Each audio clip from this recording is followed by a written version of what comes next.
आज हम बात करते हैं वंदे भारत में सप्लाई कैसे आती है। ओएचई के जो कॉन्टैक्ट वायर के साथ में कॉन्टैक्ट होता है पेंटोग्राफ के द्वारा सप्लाई आती है, जिसे ट्रांसफार्मर की प्राइमरी वाइंडिंग में सप्लाई आती है।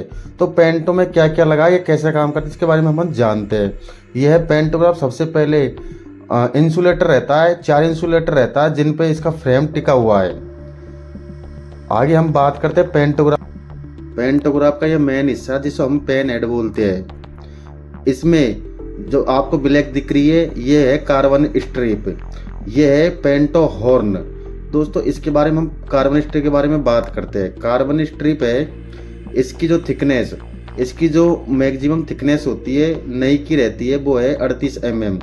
कंडम करते हैं इसको 27 mm के अप्रोक्स में। अगर इसके बीच में ज़रूरत पड़ती है तो चेंज कर सकते हैं।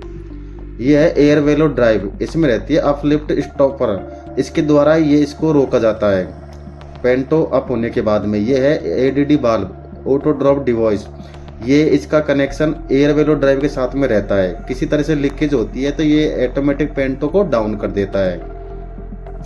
यह है रोकर आर्म, इसके अंदर रहती है लीप स्प्रिंग जो दोनों कार्बन स्ट्रिप वाले हिस्से को बैलेंस बनाए रखती है।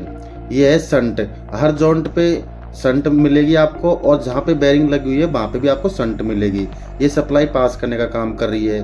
ये है पैरेलल गाइड वार, जो पेन हेड होता है अपना, पेन हेड का अप और डाउन दोनों के टाइम जो बैलेंस बनाने का काम यही करता है, जिससे कि ज़्यादा स्पार्किंग वगैरह ना हो। अगर अनबैलेंस रहेगा तो स्पार्किंग होने के चांस रहते हैं।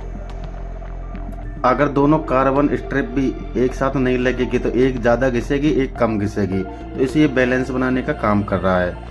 हम बात करते हैं जो एयर कैसे आती है। ये 3 पाइप दिख रहे हैं दोस्तों, जैसे आपको एक है मेन एयर की, एक है एडीडी की, एक है ओआरडी की पाइप। यह एयर के पाइप का कनेक्शन न्यूमेटिक बॉक्स के साथ में रहता है।